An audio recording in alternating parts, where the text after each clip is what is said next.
Hello everybody, welcome to Grief Angels. I am your host, Rose Gichure. I'm super excited about this first episode of 2023. Welcome 2023. I hope you had a fantastic close of 2022. I know we have been talking about the holidays and how that can be very, very triggering for somebody who is grieving or who has lost somebody. So if you have been following us on our socials, you have seen us run a campaign called Feel All the Feels, which simply means allowing yourself to feel all the emotions that come with the holidays. So what emotions did you struggle with? Tell us on our socials. We're happy to hear. Thank you for everybody who's been engaging with us and sending us their stories. I wake up every day to different stories of people just allowing us to get a sense into what their grief journey has been, and that is not easy. Thank you to everybody who's come out and said, this is the first time I've shared this with anyone. That is very courageous of you, and I pray that through this platform, you'll be able to continue sharing your own grief journey, because sharing your story is actually part of your healing. So welcome to our first episode. Today, we're going to have a solo ride. As you can see, I have nobody with me in studio today. So we're going to have one conversation. We're going to talk about how to show up for your grief. Showing up for your grief is something that we like to say at Grief Angels. It's actually our slogan in our journey to demystify grief and just be better at grief. One of the things we want to do is to show up for our own grief. It'll be nice to show up for somebody else's grief when somebody around you has lost someone, you want to help them, but have you actually shown up for your own grief? And what does that even mean? So we're going to break down what that means and how you can do it for yourself so that we can all get better at showing up for our grief in 2023. So let's jump right into that.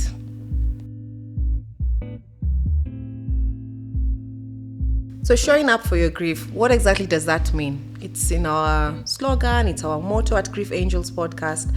And what we want to do today is to give you a couple of pointers into how you can show up for your grief so that you can be better at it for yourself before you're able to help somebody else. Why is this important? If you think about before taking off at any flight, if you're taking a flight and before takeoff, the crew always gives you these emergency protocols, and they always say things like, in case of an emergency, oxygen masks will drop from the overhead cabin, and place one on your nose before you help the next person. There's a reason why they say that you should have one for yourself before you place it on the next person, which is if you try to sort of help the next person before you have sorted yourself out, you both might end up passing out because of lack of oxygen. So stabilize yourself before you help the next person. And that's the same thing with showing up for your grief.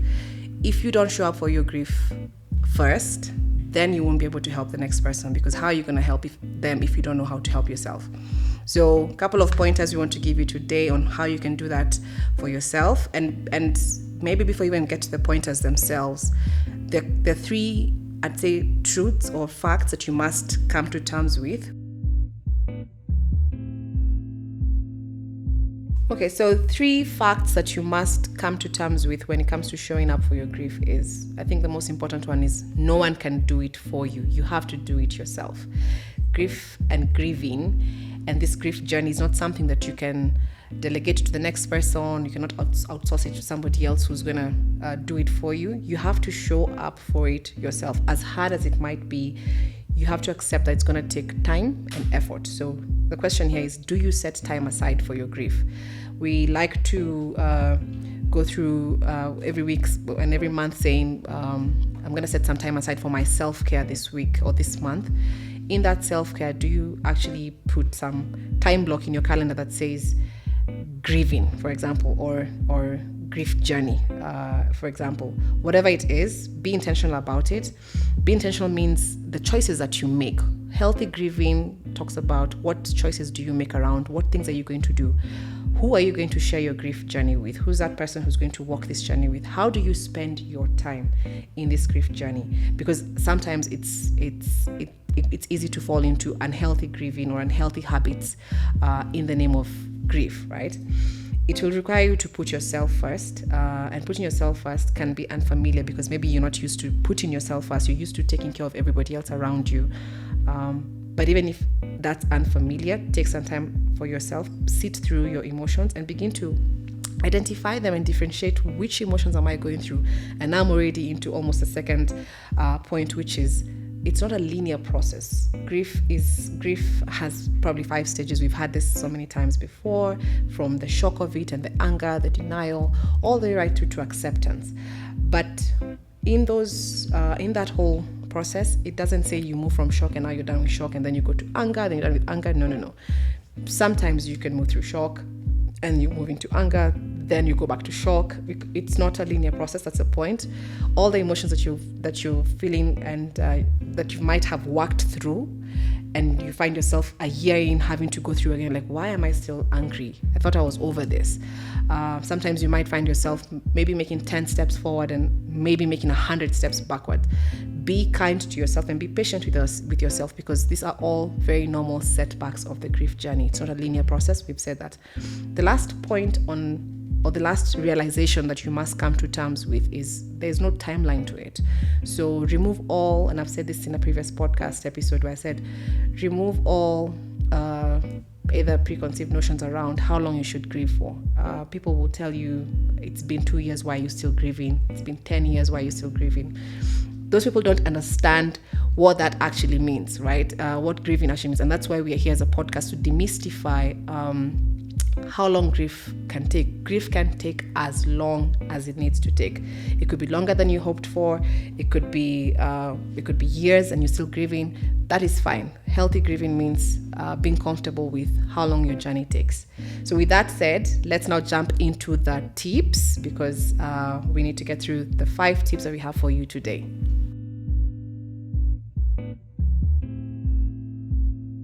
So one of the ways that you can show up for your grief is feeling all the emotions. And that is easy to say, but it's hard to do. Feel all the feels is one of our favorite hashtags at Grief Angels Podcast, and we've been running that campaign on socials the last couple of weeks. If you've been following us, you probably have seen it. We've also asked you to share with us what sort of emotions you struggled with during the holidays and how that made you feel. And thank you for everybody who shared those. But feeling all the feels simply means, for anybody who might not know, is allowing yourself to experience each of the emotions that come. In the very early days of grief, when the death occurs, you'll be flooded with all manners of emotions, and we like to say you're like a walking bag of emotions. Whatever one emotion could pop out at any day. It could be anger, it could be guilt, it could be regret, right? Most people tend to sort of hide them or lock them away or try to forget them, but pushing them out of your everyday awareness doesn't mean that they're not there. They're actually very, very there. What we are saying with this feel all the feels is allow yourself to feel the pain. Ask yourself, in this moment, what exactly am I feeling? Am I feeling regret? Am I feeling and if you're feeling regret, why do you have regret? I've mentioned in a previous episode that for the longest time with my brother's death, I was overcome with a lot of, I'm not even sure if it's anger or if it's regret, mostly anger. And I couldn't even understand, why was I angry? Was I angry at my mom? Was I angry at the doctors? Was I angry at myself? Was I angry at him even for some of the decisions that he took when he was still alive? But mostly, I guess, even regret around things like, should we have gone with this medical decision versus this other medical decision? Because when you're facing this unknown thing, which you're just trying to understand, he died from cancer, and you're asking yourself, I don't understand this particular cancer enough to even be able to make the right decisions. I'm hearing this from one doctor, the other one is saying this, and yet they all want you to make a decision. So when you make that decision and then maybe it doesn't go as you had hoped for, and then the person actually dies, you will live with that regret for a very, very long time. But the thing we're saying here is, do not run away from it. Do not say, no, I'm not going to ignore it. I will embrace it. I will move through it. I will unpack it, if you like. I am angry at God, for example. I'm angry at this person. I'm angry at this person. Just unpack the entire emotion and figure out why you're feeling that way. And then it will pass. And then if you go on to the next emotion, if you're feeling guilt for something, maybe something you should have said that you didn't say, or maybe it's something that you actually said to the person and you should not have said it. Get to understand why you're feeling those emotions. That's the point of feel all the feels. And in that way, you'll have already begun showing up for your grief. Do not run away from your emotions. Embrace them. And part of that, very closely related, is also to know the triggers. In your grief journey, you will come across different grief bombs, like we like to call them, or when we like to say grief comes at you in waves. Those are grief bombs that hit you and you're like, wait a minute, I was at a party, why am I all of a sudden feeling so sad? And this is actually something that we talked about even with going home for Christmas, and you're like, you're in the midst of family, but out of nowhere a grief bomb hits you and you're like, okay, what is this? And you overcome with sadness, or you overcome with loneliness, or even envy. The people who wrote in this week have told us that one of the emotions that they struggled with during the holidays was actually envy. And envy is such a normal emotion. And one of those things is just, it could be you're envious of families that have maybe people that look well put together. They have their parents and maybe you don't have your parents, or they have their mom and you don't have your mom. So envy, that kind of envy is very, very normal. Do not feel bad about it, or don't guilt yourself into criticizing yourself around, why am I envious of the next person who has their mom and I don't. That is a very normal part of your grief journey. So figure out what your triggers are. If your triggers are, for example, going to a funeral, right? For a very long time after my mom died, I was not able to go to the mortuary itself, because the mortuary for me is extremely triggering, and even today it still remains very, very triggering. So when I have to go to a funeral, I'll probably try to avoid the mortuary bit and go all the way directly into church.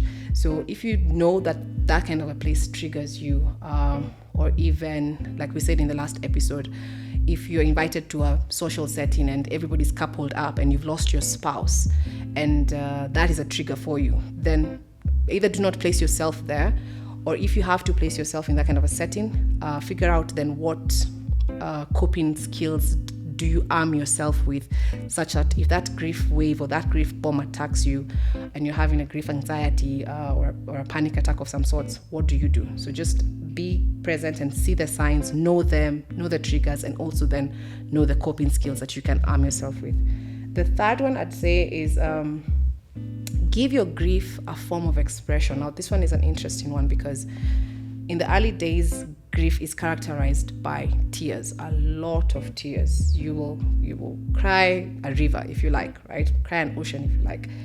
However, not everybody is able to express their grief through tears. And also as you move through the weeks and the months that come following that death, the tears will sort of subside. They'll not be as present as they were in the beginning because your life continues to go on. But in your grief, you still have a lot of pent-up emotional energy. The question is, how do you then release this energy into the world? A lot of people will begin to do things that maybe they never even did before. You have somebody who says, I only picked up hiking after my mom died, which is just their way of releasing that emotional energy.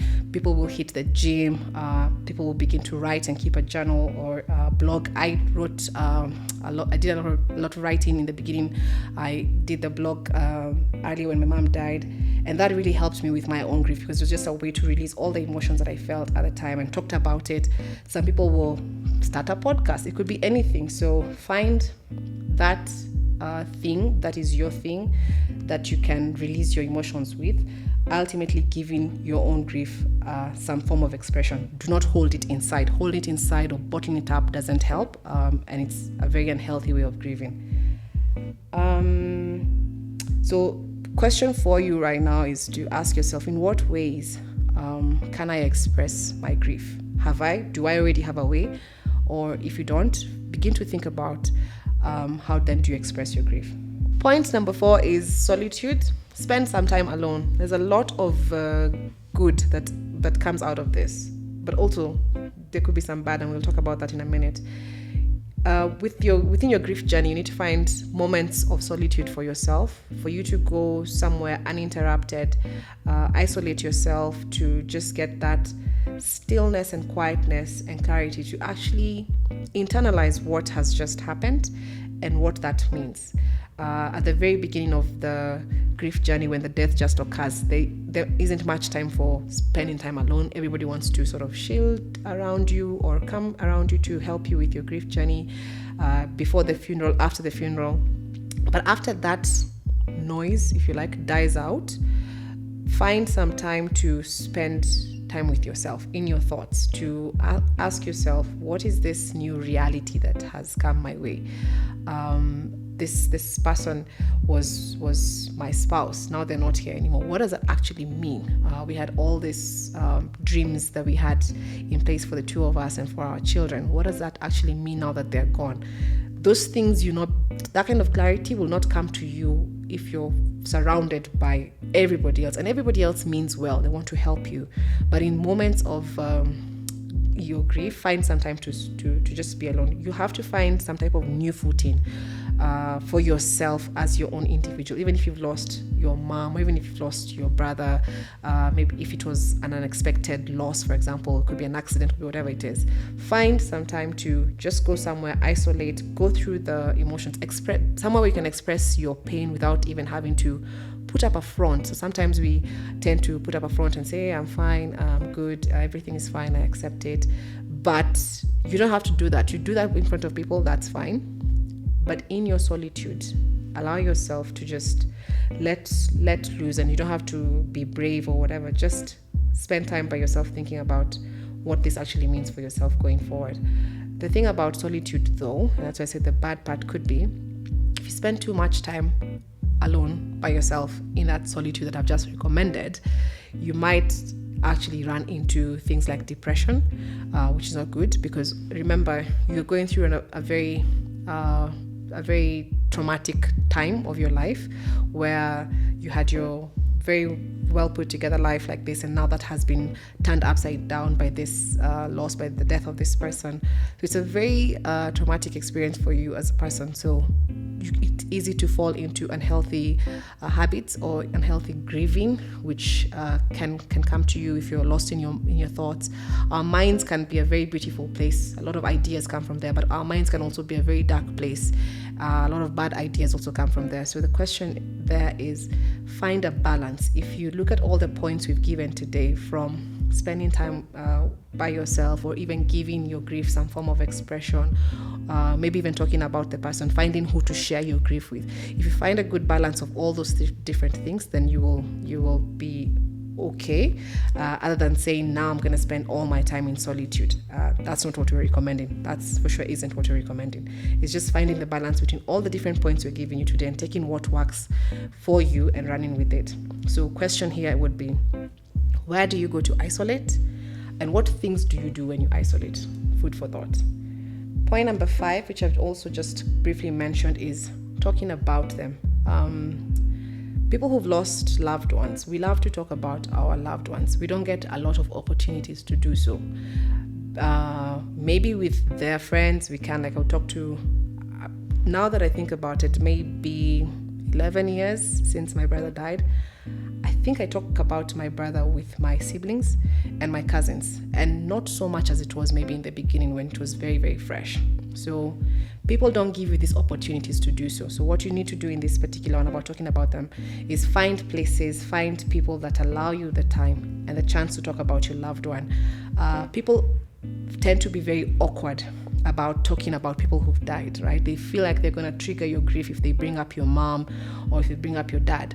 But that's not the case. The case is we actually want to remember them, and one of the ways you want to remember them is by talking about them. We might need to repeat the story of what happened, and that happens a lot, especially when the grief is very, very new, when the death has just occurred. You repeat the story of what happened, how the person died, how that made you feel. All that is very normal. That's part of making that unimaginable thing that has happened more real for yourself and for everybody around you. You may long to hear other people say their name and talk about them. So tell your friends, tell people around you, it's okay to bring him up. It's okay to talk about them. It provides us a way of keeping their memory alive, that's for sure. Teach your friends to be okay with bringing them up. It's fine. Let them know that there's no harm in bringing up your mom. It actually makes you feel a little bit more comfort, give you a little more comfort if they share memories of your mom with you. The last point would be rituals of remembrance is another one that I think is important. Find a way to honor your loved one. This is another way to show up for your grief. Establish a ritual of remembrance, and we tend to do this especially with the deathversary when it comes around. We've talked about this in a previous episode where we said, how do you honor your loved one? It could be doing something that they love to do. If it was, say, for example, they love to volunteer, you want to go and join a cause or support a cause that they like to do. Find that thing that you can remember them by. It could be a photo shoot, family photo shoot, for example, whatever it is. Find the thing that works for you and use that as an opportunity to share those memories with the person. If it's something that's going to be repeated every year, even better, so that you keep that person's memory alive every single year. If it's like your mom and it's Mother's Day, or if it's her birthday, whatever it is that you want to do for differently on that particular day, on her birthday or on Mother's Day, find those things and do them. Do what works for you. Choose who to involve into that, to take part in that remembrance of that person. That is also a very healthy way of showing up for your grief. So we've talked about those 5 things, and in quick summary, I'd say feel all the feels, allow yourself to feel all the pain, see the signs and know the triggers, give your grief a form of expression, spend some time alone, talk about the person who died, and find these rituals of remembrance. In conclusion, what I'd like to say is you have to sort of find your new normal. We have had this term so much with COVID now. And after COVID, like, things will never ever go back to normal. It's the same thing with grief. You cannot expect things to ever go back to normal, because the truth is somebody who's very, very close to you has been removed from your life, right? So they'll never be back to normal. What you need to find is what's that new normal, because the truth is, again, your normal has been changed forever, because that important person is missing. There's a hole in your heart that person occupied, and now they're gone. So what does that new normal look like over time? As you walk through your grief, you will establish new life patterns. Your grief will grow around your life will grow around your grief, right? So where it might look like it's very intense in the beginning, then your life begins to grow. Beautiful things begin to happen for you as you continue with your grief journey, and that's your life growing around. Those are the new life patterns that come around, that grow around your grief, and that helps you with the memory of your loved one. Your grief will never be over. That we have said. You'll never ever get over it. There's no moving on. The question at the end of the day is, how do you move through your grief, and how do you move forward with your grief? Thank you very much. Continue engaging with us on our socials. We love to hear from you. Trust the journey. We are with you on this one. Talk to us whenever you need to share your story. We're happy to hear it. Do DM us. Thank you for everybody who sent us. If you want to share your story with us, find us on our Instagram and our Facebook. Send us your story. We're happy to have a conversation. Peace.